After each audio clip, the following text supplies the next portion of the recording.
Boa noite, irmãos. Graça e paz do Senhor Jesus no seu coração. Amém. É uma imensa alegria estar aqui com vocês mais uma vez, para compartilhar um pouco da palavra de Deus. E eu convido você, então, a abrir a sua Bíblia no livro de Atos dos Apóstolos. Nós seguimos a nossa jornada, o nosso mergulho nesse livro histórico do Novo Testamento, e que certamente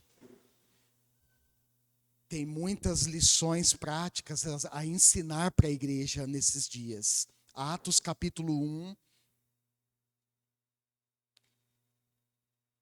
Vou fazer a leitura dos versos 1 ao 11 na NVI e peço que você acompanhe, por gentileza. Atos capítulo 1, versos 1 ao 11. Em meu livro anterior, Teófilo, escrevi a respeito de tudo o que Jesus começou a fazer e a ensinar, até o dia em que foi elevado aos céus, depois de ter dado instruções por meio do Espírito Santo aos apóstolos que havia escolhido. Depois do seu sofrimento, Jesus apresentou-se a eles e deu-lhes muitas provas indiscutíveis de que estava vivo. Apareceu-lhes por um período de 40 dias, falando-lhes acerca do reino de Deus. Certa ocasião, enquanto comia com eles, deu-lhes esta ordem: não saiam de Jerusalém, mas esperem pela promessa de meu Pai, da qual lhes falei. Pois João batizou com água, mas dentro de poucos dias vocês serão batizados com o Espírito Santo. Então, os que estavam reunidos perguntaram: Senhor, é nesse tempo que vais restaurar o reino a Israel?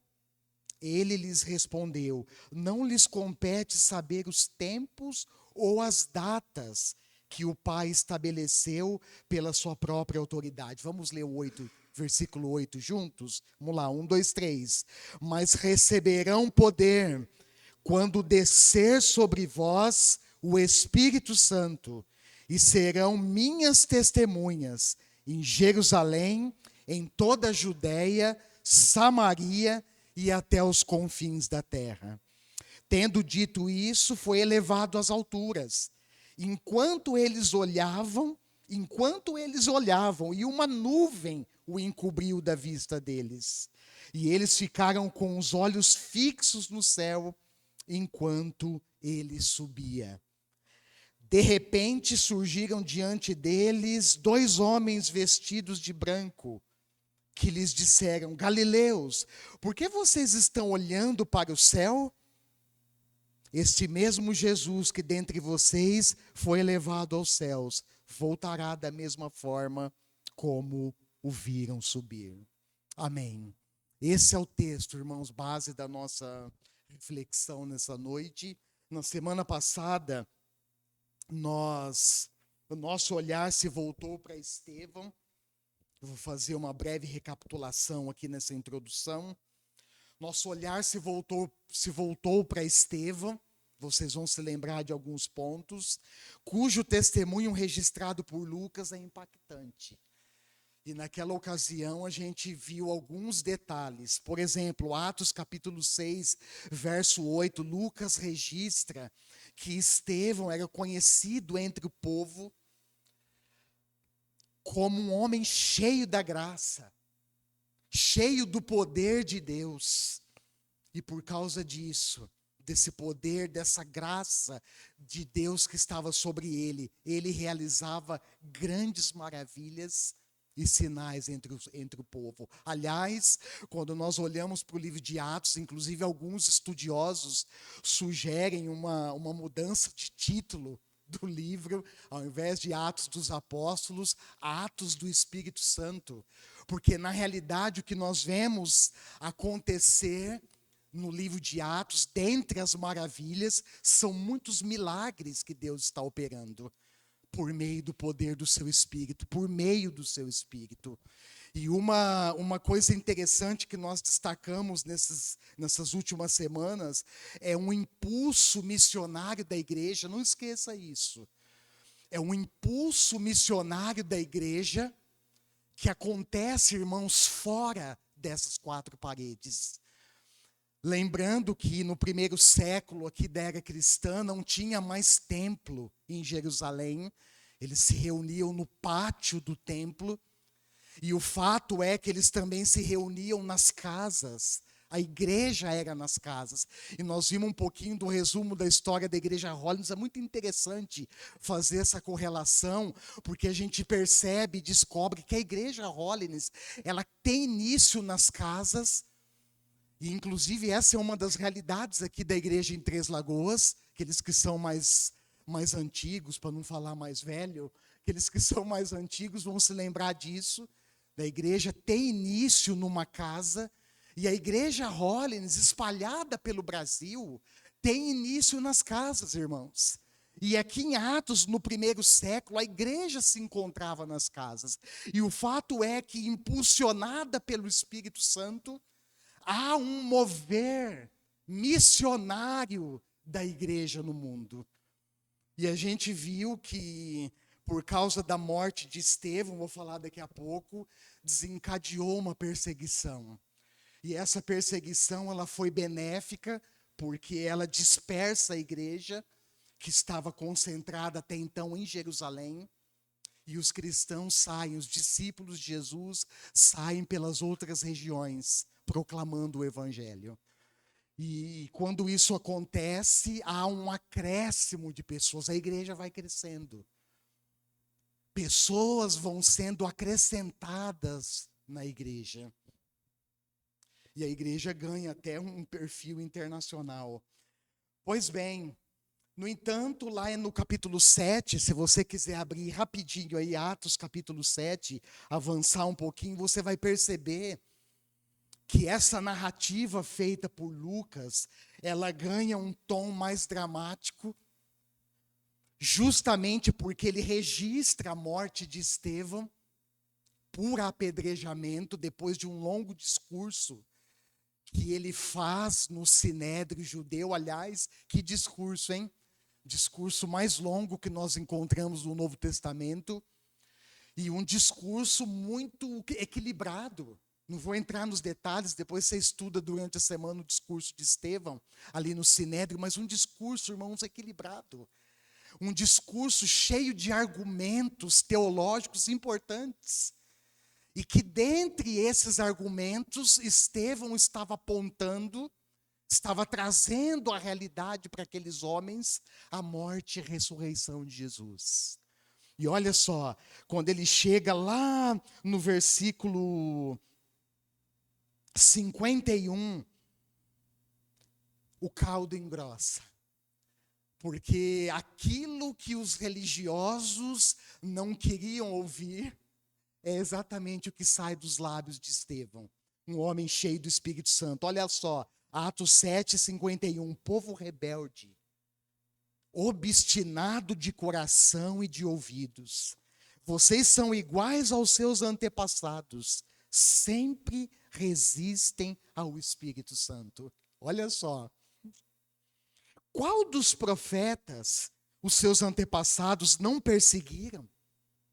Eles mataram aqueles que prediziam a vinda do justo, de quem agora vocês se tornaram traidores e assassinos.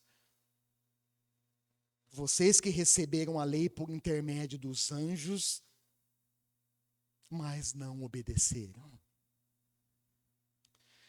Em outras palavras, num português simples, mas claro, o que Estevão estava fazendo, irmãos, era jogar na cara daqueles religiosos a realidade que eles não queriam ouvir. Que de fato o coração deles era endurecido, e nós precisamos tomar muito cuidado hoje com essa realidade de corações endurecidos.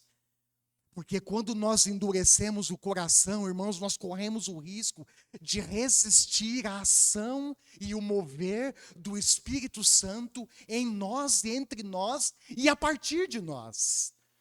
E foi o que eles fizeram. coração duro, obstinado, resistiram ao Espírito, rejeitaram o próprio Filho de Deus. E então, depois desse discurso, desse momento forte do discurso, eles arrastam Estevão para fora do cenédrio. Nós vimos a semana passada, eu não vou entrar nesses detalhes, e eles então começam a apedrejar Estevão até a morte. E alguns detalhes desse momento trágico e triste despertam a nossa atenção. Eu mencionei pelo menos 3 semana passada, lembra? A visão, a convicção e a compaixão de Estevão. Mesmo diante da morte, irmãos, isso é impressionante. Eu fico pensando que quando nós somos cheios do Espírito Santo, a nossa vida, irmãos, não tem como nós não vivenciarmos um mover de Deus na nossa vida. E quando nós somos cheios do Espírito, nós passamos pelos momentos mais difíceis da nossa vida e passamos com os olhos voltados para o céu. E é isso que ele faz, olha só, lá no versículo 55 e 56 do próprio capítulo 7, ele levanta os olhos para o céu. E quando ele faz isso, ele vê a glória de Deus. E eu mencionei a semana passada que eu tento imaginar na minha mente limitada essa glória de Deus, irmãos. Ele vê Jesus em pé. Interessante porque no céu a Bíblia descreve que há um trono. E normalmente num trono tem alguém sentado. Esse alguém, nós sabemos, é o Deus soberano, todo-poderoso, Criador dos céus e da terra. E nesse momento, Jesus está em pé à direita de Deus, na sua posição de autoridade. E em pé, a gente fica pensando na perspectiva de já receber Estevão nos seus braços, de já acolher Estevão na sua presença após a sua morte. Mesmo diante da morte, ele olha para os céus, os olhos dele estão voltados para o céu. O segundo exemplo é a convicção dele. Diante da morte, versículo 59, ele diz: Jesus, recebe o meu espírito. E nós falamos na semana passada que aqueles que andam com Jesus, aqueles que são realmente discípulos de Jesus, irmãos, não tem medo da morte. Porque nós sabemos, nós temos convicção de fé, convicção pela palavra de Deus, que quando nós morremos, nós estaremos com Deus. E quando nós somos discípulos de Jesus, irmãos, quando nós andamos com Deus, essa convicção, ela está impressa dentro do nosso coração, não há dúvidas. E o outro exemplo é a compaixão dele, que mesmo apedrejado, é impressionante, ele intercede pelos seus assassinos. Ele estava naquele momento, irmãos, sendo assassinado, presta atenção, pelos próprios religiosos, aqueles que coordenavam a dinâmica do templo, ou que coordenavam a dinâmica nas sinagogas daquele tempo. Olha só, daqueles que a gente, quando lê a palavra e quando lembra da história de Israel, são as pessoas das quais nós esperamos compaixão e não ódio. E nesse momento, Estevão ora e intercede. E a intercessão dele é para que Deus não considerasse aquelas pessoas culpadas pela sua morte. Lá em Lucas 23, versículo 34, também está registrado que Jesus intercedeu pelos seus assassinos no momento da sua crucificação, lembra? Jesus roga: Pai, perdoa-os. Eles não sabem o que eles estão fazendo. Quando nós somos tomados pelo Espírito Santo, irmãos, não esquece isso. Nós somos tomados por essa compaixão que que é gerada em nós pelo Espírito e que não tem nada a ver com os nossos sentimentos humanos. É um sentimento, algo gerado por Deus em nós. Porque pelo nosso sentimento, irmãos, quando nós olhamos uma cena dessa, nós pensamos, a reação que nós deveríamos ter, ou que nós desejávamos ter, é jogar pedra naqueles que estão jogando pedra em nós. Não é? É nos proteger e atacar aqueles que estão nos atacando.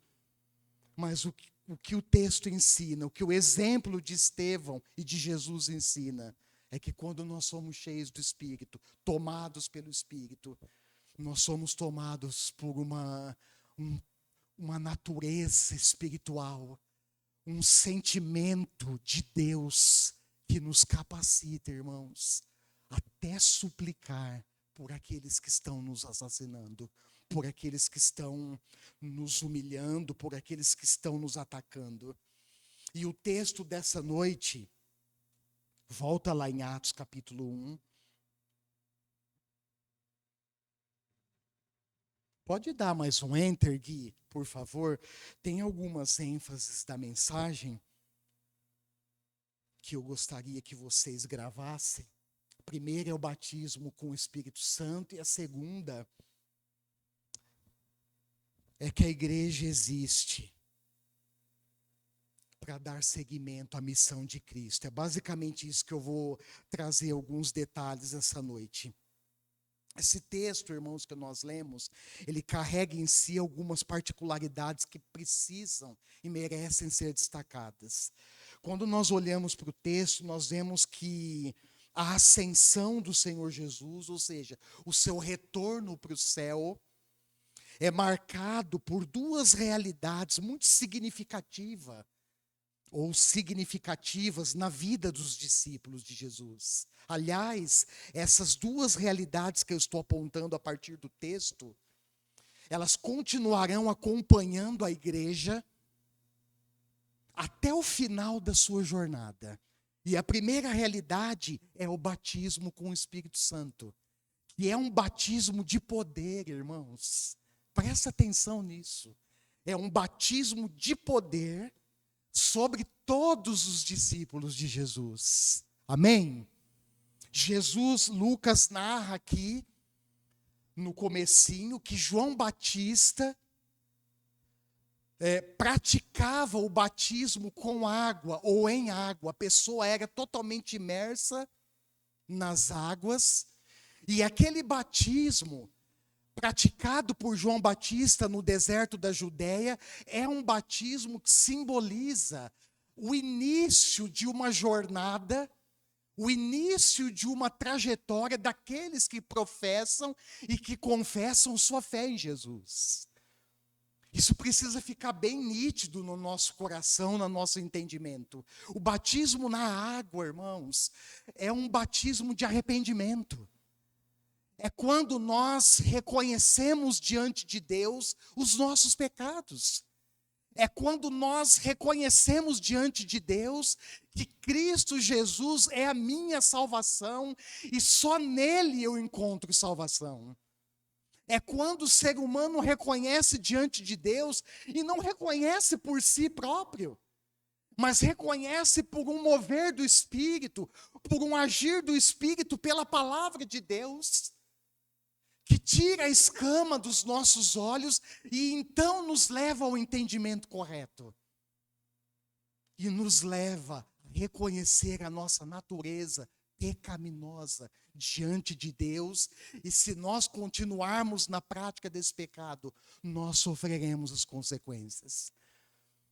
Mas quando nós reconhecemos pelo poder do Espírito e da palavra, irmãos, que nós não somos nada sem Deus, que nós somos pecadores, e que nós somente em Cristo há salvação, nós então confessamos os nossos pecados, nos arrependemos deles e passamos pelo ritual de iniciação, que é o batismo nas águas. Esse foi o batismo que João Batista praticou, que Jesus também realizou alguns batismos. Mas o que está registrado aqui na sequência é que há um outro batismo. E é aqui que eu quero que você preste atenção, porque esse batismo de poder sobre todos os discípulos de Jesus significa, irmãos, que o próprio Espírito Santo passa a habitar em nós. A pessoa divina do Espírito Santo passa a habitar em nós. Isso é o batismo com o Espírito Santo. E esse acontecimento totalmente extraordinário, ele faz parte de uma promessa de Deus. Nós vimos isso anteriormente. Deus já havia proclamado há muito tempo, através do profeta Joel, num contexto específico da nação israelita, Joel capítulo 2, versos 28 e 29. Esse acontecimento extraordinário, sem precedentes na história da igreja cristã, é mencionado por Pedro no seu primeiro sermão público, aqui em Atos, no capítulo 2, porque foi exatamente numa festa judaica, conhecida como festa do Pentecostes. Eles recolhiam as primeiras colheitas dos cereais e faziam uma festa. E naquela festa eles dedicavam as primeiras colheitas a Deus como uma forma de gratidão, de adoração, reconhecendo que o fruto daquela colheita fazia parte da bênção de Deus sobre eles. E é nessa festa eles estavam juntos, reunidos, e o Espírito Santo vem sobre eles. Eles começam a falar em outras línguas ali da região, que as pessoas entendiam. Mas o texto diz que muitos estavam atônitos, perplexos, sem saber o que aquilo representava. Então Pedro se levanta e explica que o que estava acontecendo fazia parte de uma promessa de Deus. Esse Espírito Santo, irmãos, ele já veio e ele habita em mim, habita em você e habita em nós. Amém? Eu fico pensando, irmãos, tentando processar isso. Como é que é? Como assim? O próprio Deus habitar em mim? E às vezes algumas pessoas ao longo da caminhada levantam alguns questionamentos até sinceros, simplórios, e dizem: pastor, eu nunca vi o Espírito Santo. Mas irmão, eu digo, não precisa ver. Será que se nós víssemos ele, nós aguentaríamos o esplendor da sua glória? Não é necessário ver, mas o que é necessário para nós, irmãos, é crer na palavra de Deus. É crer que esse Espírito Santo veio, nós somos batizados com ele, e esse batismo significa que ele passou, o próprio Espírito Santo, a habitar em nós. Isso é maravilhoso. E Jesus, no Evangelho de João, principalmente, num momento de tristeza dos discípulos, capítulo 15, 16, 17 do Evangelho de João, os discípulos estão entristecidos, porque Jesus começa a falar para eles do momento da sua perseguição, da sua morte, da sua condenação. E Jesus parece que ali está fazendo um discurso de despedida para eles. Dizendo, olha, vocês estarão no mundo, eu não estarei mais, eu vou voltar para o Pai. E a mensagem de Jesus entristece. Se eu estivesse ali, também ia ficar triste, irmãos. E é nesse momento de tristeza que Jesus anuncia a vinda do Espírito Santo. Ele diz, olha, se eu não for, o outro conselheiro não virá. É necessário que eu vá, porque quando eu for, o Espírito da verdade, que o mundo, não conhece, ele virá. E ele habitará em vocês. É isso que está acontecendo, irmãos. É exatamente isso. João 16, 5 e 7 é quando Jesus menciona, alguns dias antes da sua morte, a vinda do Espírito. Ótimo, é importante saber que o Espírito Santo agora habita em nós, que nós um dia, pela regeneração, recebemos esse Espírito. Mas é importante, irmãos, esse texto bíblico narrado por Lucas, ele traz à luz esse entendimento. É importante, por exemplo, eu destacar aqui que o poder do Espírito, o próprio Espírito Santo habitando nos discípulos de Jesus, tem um propósito claro. E nós encontramos esse propósito no versículo 8 do capítulo 1 que nós lemos juntos. Vocês receberão poder quando descer sobre vós o Espírito Santo. E aí vem o propósito.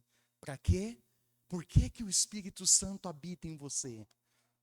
Por que que o Espírito Santo habita em nós? Para sermos testemunhas de Jesus Cristo nesse mundo. O poder do Espírito Santo, irmãos, não é para promover espetáculos de entretenimento na igreja. O poder do Espírito Santo não é para promover espetáculos de entretenimento humano, e muito menos promover ou destacar os homens.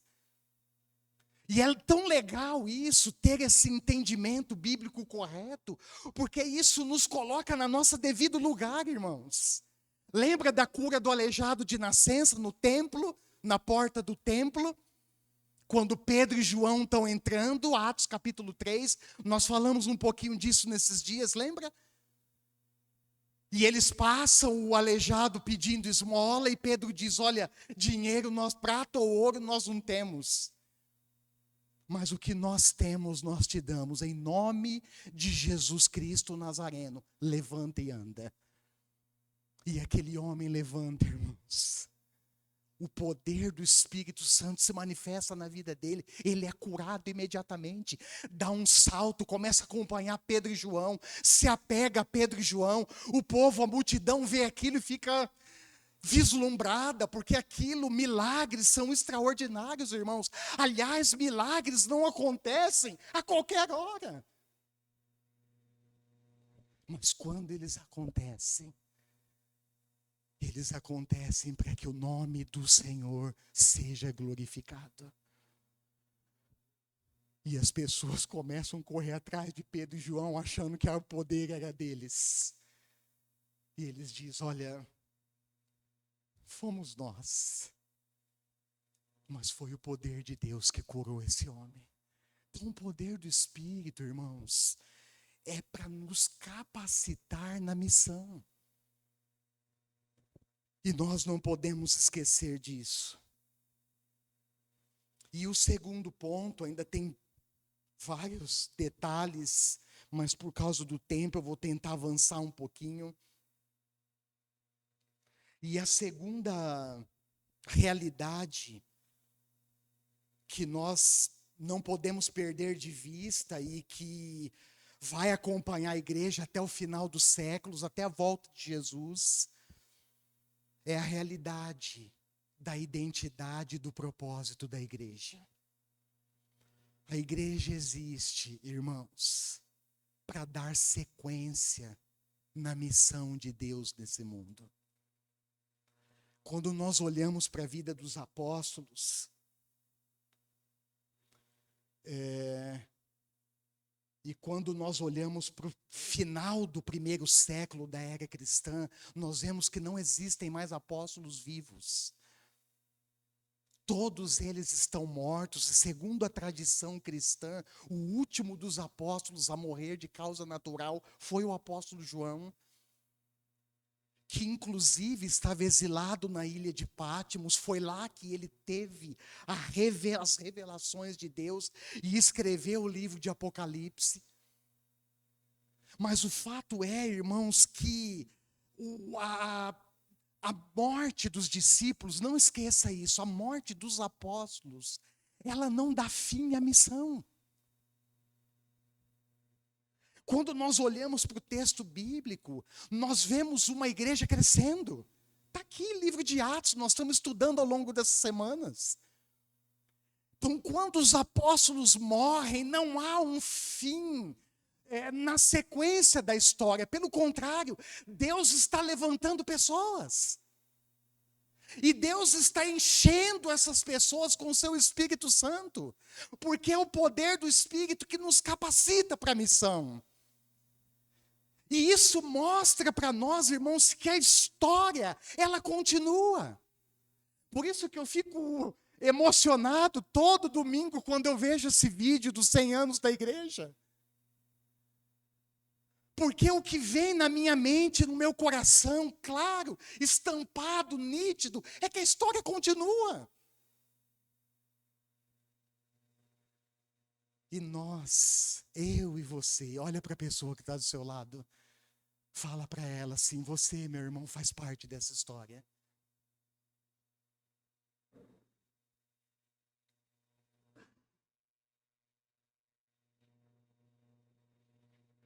E às vezes, irmãos, nós tendenciamos a pensar que Deus se esqueceu de nós. Às vezes nós olhamos para a nossa realidade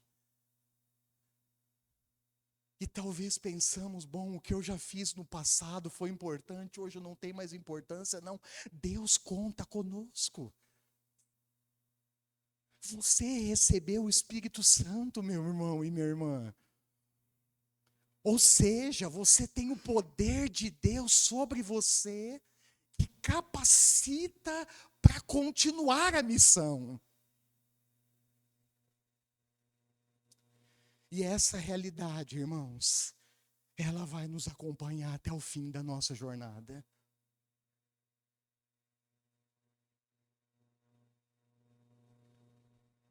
E um texto referência de outros, eu tentei selecionar um aqui. Abre comigo esse texto, por gentileza. Evangelho de Mateus, no capítulo 4.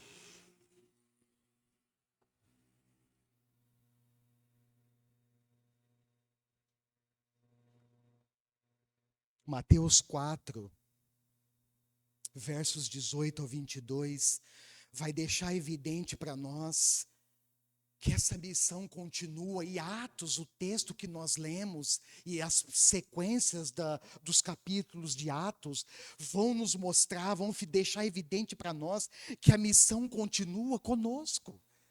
Continuou após os apóstolos, com aqueles discípulos, e continua hoje conosco, irmãos.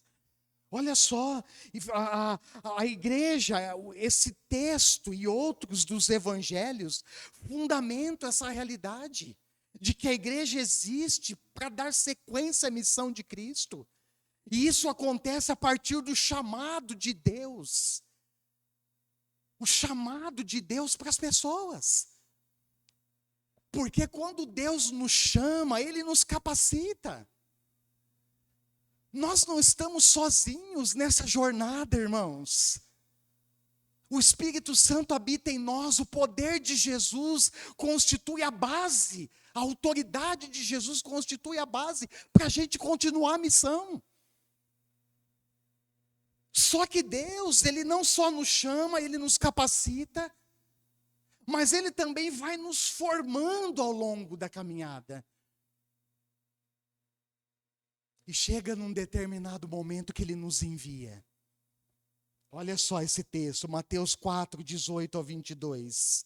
Andando à beira do mar da Galileia, Jesus viu dois irmãos, Simão, chamado Pedro, e seu irmão André. Eles estavam lançando redes ao mar, pois eram pescadores. E disse Jesus: sigam-me, e eu os farei pescadores de homens. No mesmo instante, eles deixaram as suas redes e o seguiram. Verso 21. Indo adiante, viu outros dois irmãos, Tiago, filho de Zebedeu, e João, seu irmão. Eles estavam num barco com seu pai, Zebedeu, preparando suas redes. Jesus os chamou, e eles, deixando imediatamente seu pai e o barco, o seguiram.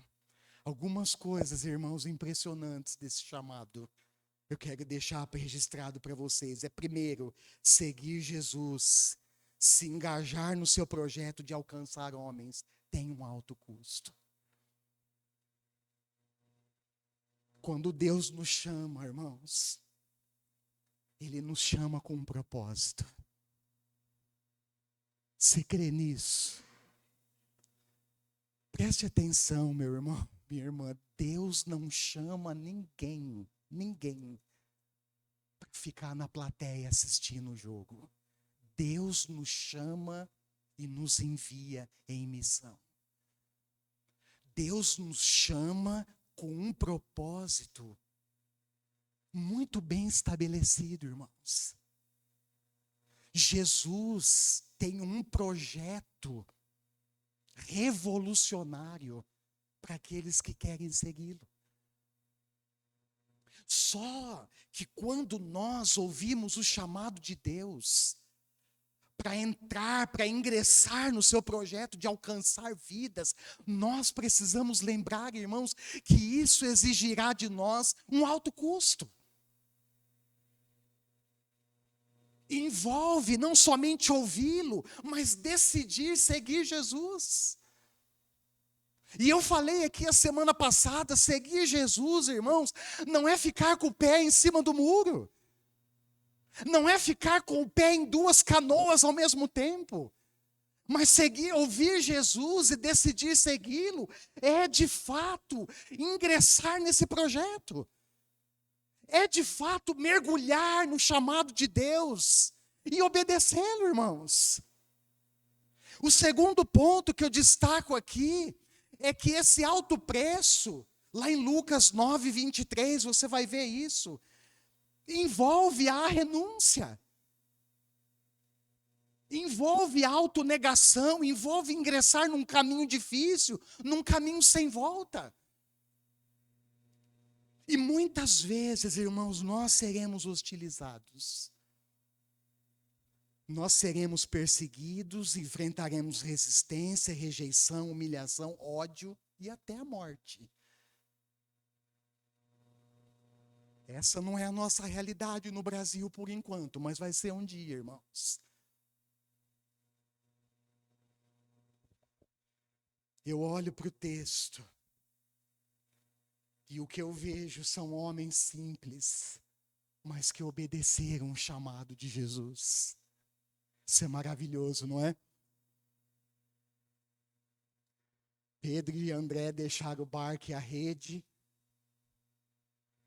E eu olho e fico pensando também nisso. O que eles estão deixando? Eles estão deixando tudo o que eles tinham, irmãos. Eu não posso dizer isso de quando Deus me chamou. Eu deixei sim algumas coisas para trás, mas eu não deixei tudo para trás, irmãos. Mas quando nós olhamos para a vida simples desses homens, barco, rede, era tudo o que eles tinham.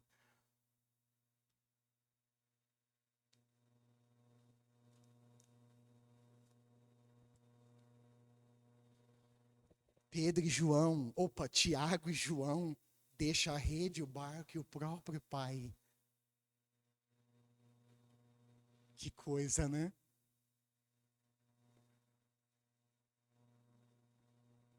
E eu fiquei pensando que Deus nos chama no contexto da nossa realidade. Foi assim com você? Num contexto, irmãos, de tarefas legítimas que nós estamos realizando. Por exemplo, quando Deus me chamou, eu não era um vagabundo. Desculpe o português, claro. Eu não era um vagabundo, um desocupado da vida. Eu estava trabalhando, irmãos, e trabalhando muito.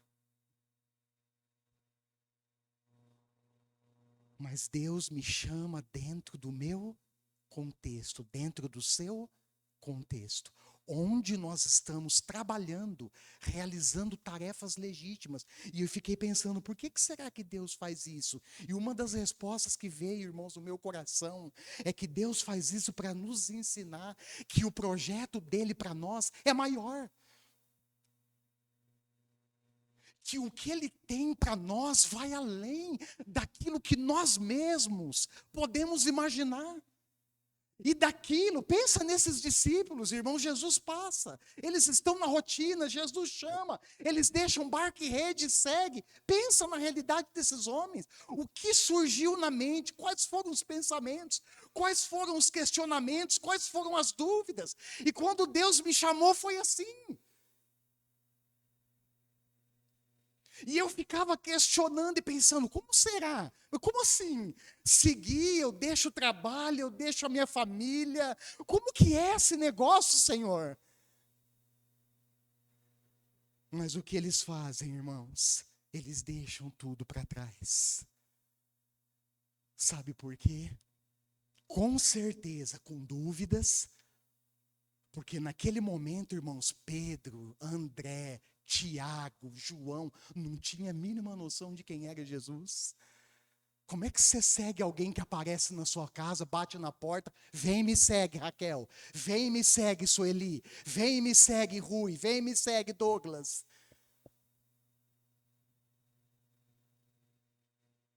E você simplesmente bate a porta, quem está ficando para trás? Marido, filho, ficando para trás. Eles não sabiam quem era Jesus, irmãos, eles não conheciam o projeto, embora aqui Jesus dá um sinalzinho. Vocês estão pescando peixe hoje, mas eu vou fazer vocês pescadores de homens. E eu me lembro, irmãos, quando Deus me chamou, que uma das minhas grandes preocupações, eu tinha filho pequeno, Davi era pequenininho. Uma das minhas grandes preocupações era, olha só como que é o coração humano, era com a realidade financeira. Senhor, estou deixando 2 empregos para trás. Como é que vai ser essa história? Mas eu posso dizer para vocês, irmãos, nós vivemos, nós pastores, posso falar pelos meus colegas, porque eu sei a realidade de alguns deles. Vivemos uma vida simples, irmãos.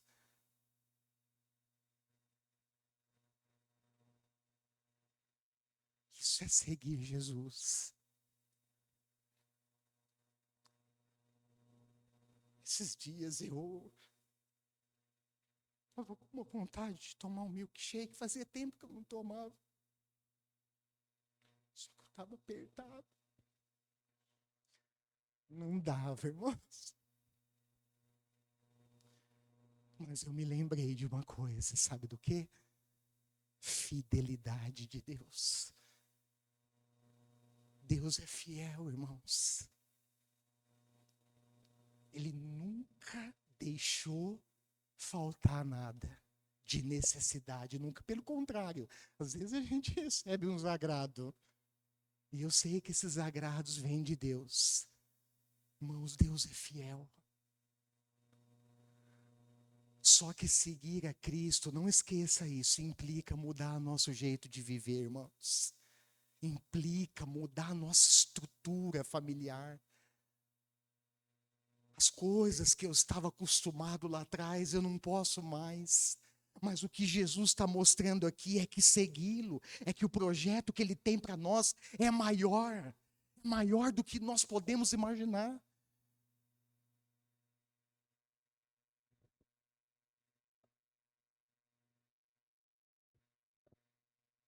Dar seguimento à missão de Cristo é cumprir com fidelidade aquilo que ele nos mandou fazer. É isso, irmãos.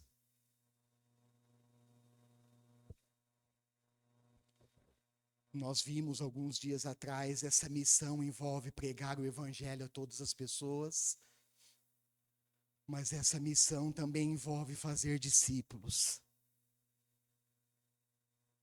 E fazer discípulos, irmãos, preste atenção, o texto missionário clássico, não vou entrar nesse texto por causa do tempo, mas se você quiser anotar, vale a pena estudar durante a semana, Mateus 28, versos 16 ao 20. Tem alguns detalhes importantes ali naquele texto que às vezes passa despercebido aos nossos olhos. E um deles é que ser discípulos, fazer discípulos de Jesus significa formar homens e mulheres que reconheçam o senhorio de Jesus em todos os aspectos da sua vida. Envolve batizar essas pessoas, sim, está lá no texto. E o batismo é um ingresso na comunidade da fé. É por isso que eu tenho falado aqui há algum tempo que não dá, irmãos, para seguir Jesus separado da sua igreja. Isso não é possível.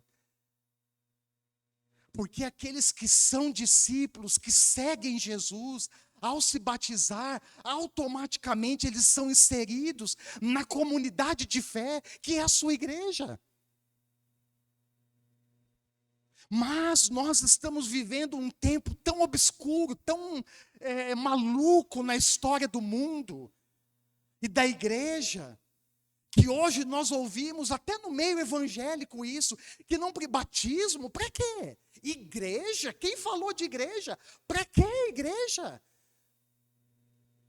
A gente reúne ali, irmão, numa pracinha, bate um batuque lá, toca um violão, canta uma meia dúzia de música, lê alguns textos, vão embora para casa. Para que igreja? Mas a palavra de Deus, irmãos, ela é clara. Ela nos ensina que aqueles que creem em Jesus são batizados e são inseridos na sua família. E essa família somos nós, irmãos. Só que você vai seguindo lá o texto, você vai ver que aqueles que são discípulos passam por um processo de ensino. O que é isso, pastor? É uma formação, não só aqui, no intelectual, mas é uma formação de caráter, irmãos. Nós vamos sendo instruídos pela palavra, vamos caminhando ao lado de Jesus, e o nosso coração vai sendo transformado, o nosso caráter vai sendo moldado, e Deus então vai formando homens e mulheres que de fato reconhecem que Ele é o Senhor da sua vida. E que por ser Senhor da nossa vida, não há áreas da nossa vida, irmãos, que Jesus não possa entrar. Não existe área das nossas vidas que nós blindamos para Deus. Se de fato Ele é Senhor da nossa vida, Ele tem acesso a todos os aspectos da nossa vida. E se de fato nós queremos ser moldados por Ele, nós devemos nos submeter ao senhorio de Jesus e deixar Ele transformar a nossa vida.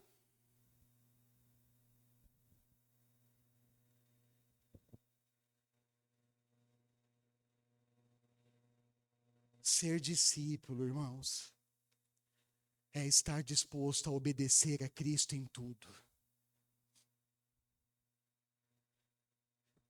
É formar cidadãos do reino de Deus, que darão sequência na história. Na quarta-feira nós tivemos estudo bíblico, foi muito interessante, muito legal, porque dentro da nossa conversa, olhando para as escrituras, principalmente, nós fizemos uma correlação exatamente com o que a gente vê na história da Igreja Hollins, uma conexão de sucessão. Deus vai levantando e preparando e formando sucessores. E para que isso, irmãos? Com um propósito de continuar a missão. Aquele Monob, irmão, já se foi faz muito tempo. E eu estava comentando com algumas pessoas esses dias, há alguns pastores que já estão caminhando para o final da jornada. O bastão na mão para passar para a próxima geração. Quem é essa próxima geração, irmãos?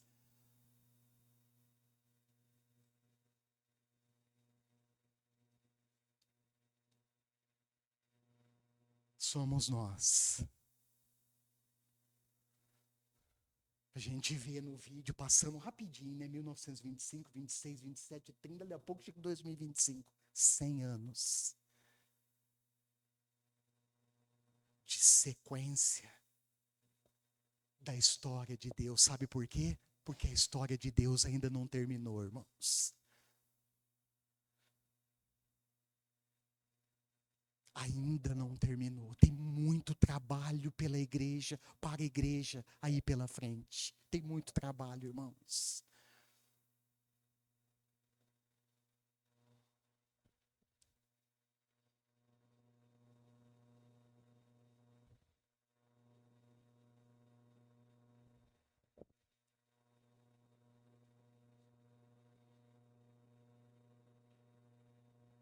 E eu quero fechar. Pode dar um enter, Gui, por gentileza?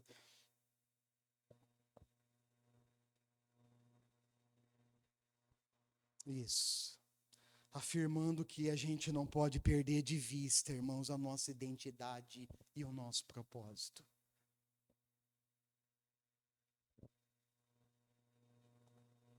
Deixar de ser quem somos e de fazer o que somos chamados para fazer é viver uma grande hipocrisia. É aquela história, né? Tem cara de crente, tem jeito de igreja, mas não é igreja.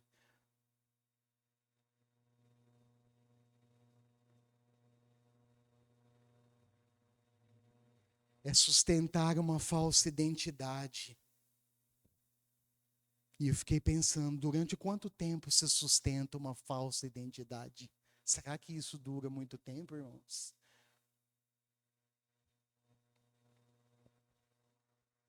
E o perigo é que essa falsa identidade pode nos conduzir a atalhos sedutores perigosos, que pode nos distanciar do verdadeiro propósito de Deus. Tem alguns lugares, irmãos, alguns contextos, algumas realidades, que a igreja se parece mais com o mundo.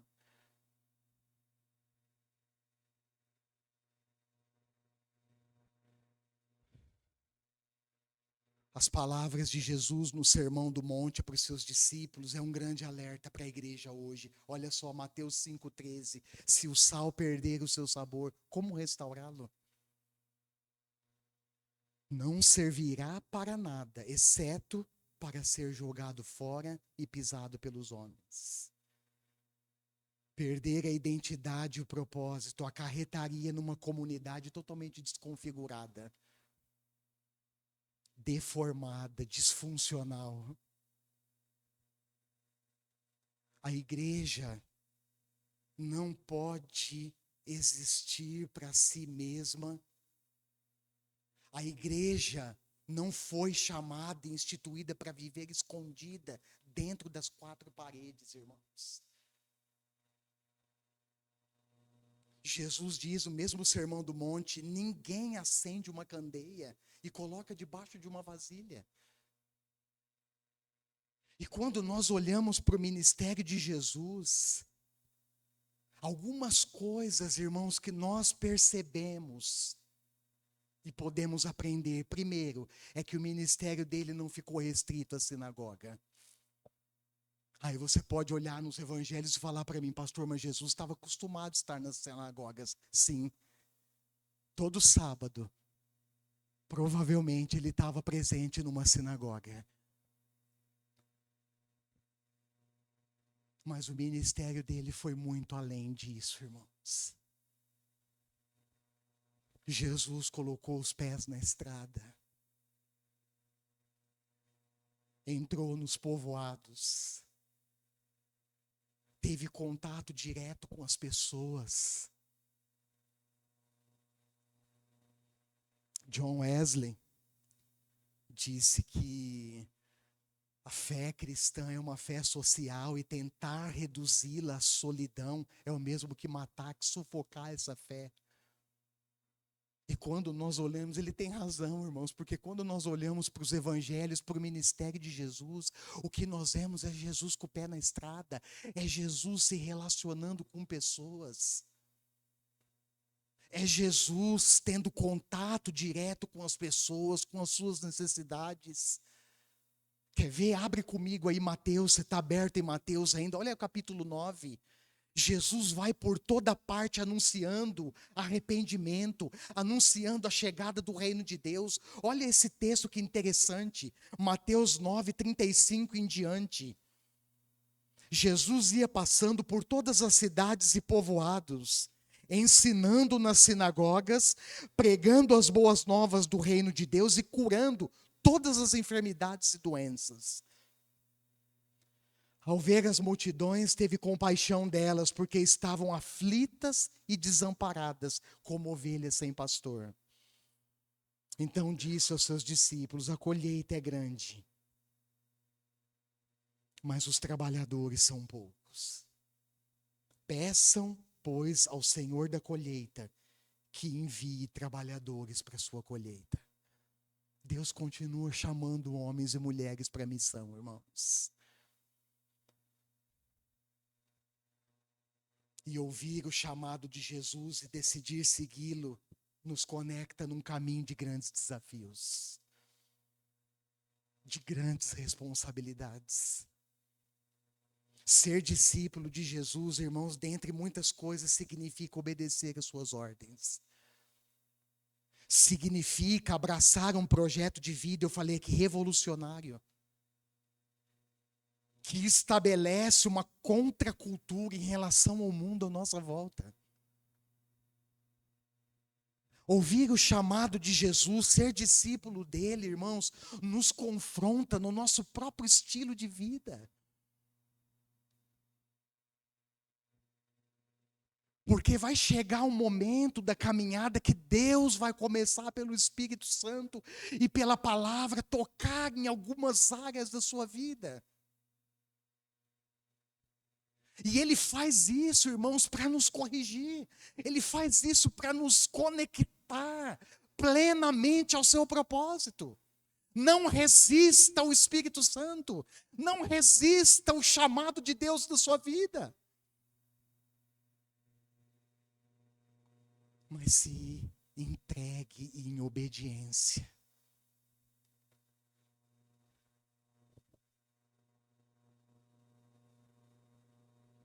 A missão não terminou. Deus está nos chamando e nos convocando para ser e fazer discípulos. Amém?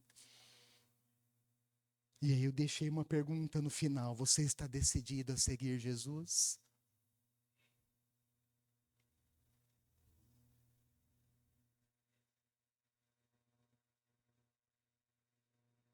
Como será essa igreja daqui a 100 anos? Ixi, pastor, até lá Jesus voltou. Como será essa igreja daqui a 100 anos, se Jesus não voltar até lá? Porque nós não sabemos. Ele vai voltar, mas nós não sabemos quando. Feche os seus olhos por um instante e eu gostaria que você pensasse em tudo que você ouviu de Deus nessa noite. E eu não queria, irmãos, que você saísse daqui, que vocês saíssem daqui, sem fazer pelo menos nesse momento inicial, depois você pode continuar, e é necessário continuar essa reflexão ao longo da semana, mas pelo menos aqui agora nesse momento, eu não gostaria que vocês saíssem sem fazer uma autoavaliação da sua própria vida.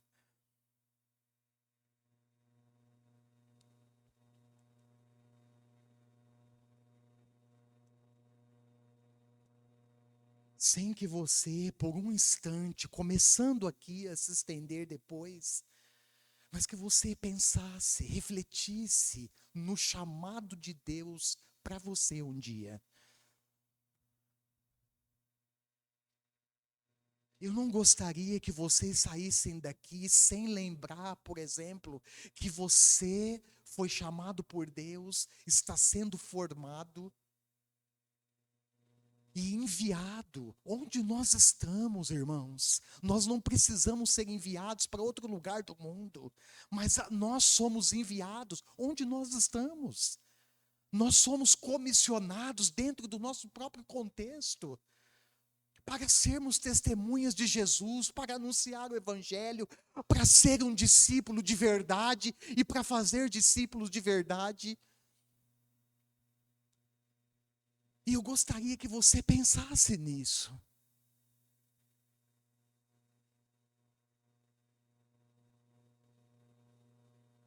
nós fazemos parte dessa história que ainda não terminou. O que você tem feito? Como que você tem encarado o chamado de Cristo? Como nós, como igreja, temos encarado a nossa identidade, o nosso propósito, irmãos? São perguntas importantes que precisam continuar ecoando dentro de nós e que nós precisamos responder com sinceridade. E ao respondermos com sinceridade, se nós detectarmos, nós mesmos percebermos, ou o Espírito Santo de Deus trazer alguns apontamentos, correções que precisam ser feitas, nós precisamos fazer isso. Senão nós seremos negligentes diante do próprio Deus.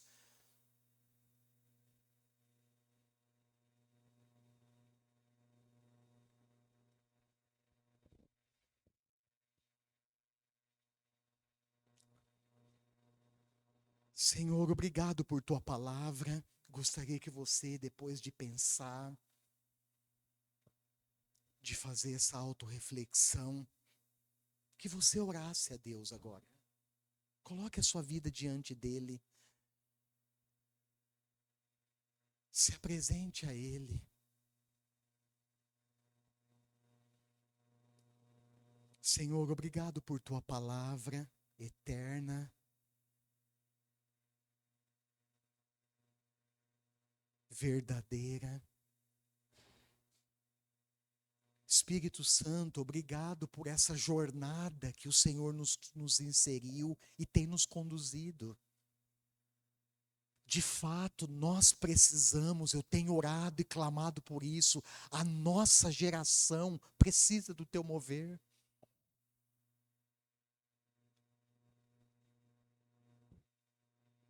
No livro de Atos dos Apóstolos, nós vemos um impulso missionário proporcionado pela tua presença, Espírito Santo, e pelo teu poder na vida da igreja. Eu oro para que isso aconteça, esse mover, esse impulso missionário do Senhor aconteça na igreja aqui no Brasil, em nome de Jesus. Que esse impulso missionário, mover as manifestações do teu poder, Espírito Santo, aconteçam na vida da sua igreja, aqui em Três Lagoas. Eu oro para que o Senhor abra os nossos olhos, a fim de que possamos contemplar a realidade de quem nós somos e do que nós fomos chamados a fazer, e de fato nós possamos viver essa realidade, Senhor. Não vestirmos uma capa, uma máscara que nos esconde diante de uma hipocrisia, de uma falsa identidade e de falsos propósitos. Pelo contrário, que possamos de fato viver aquilo que nós somos chamados para ser.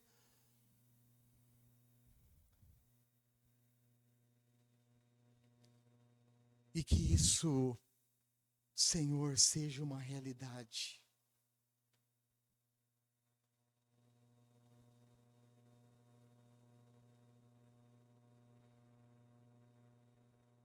De cada um de nós.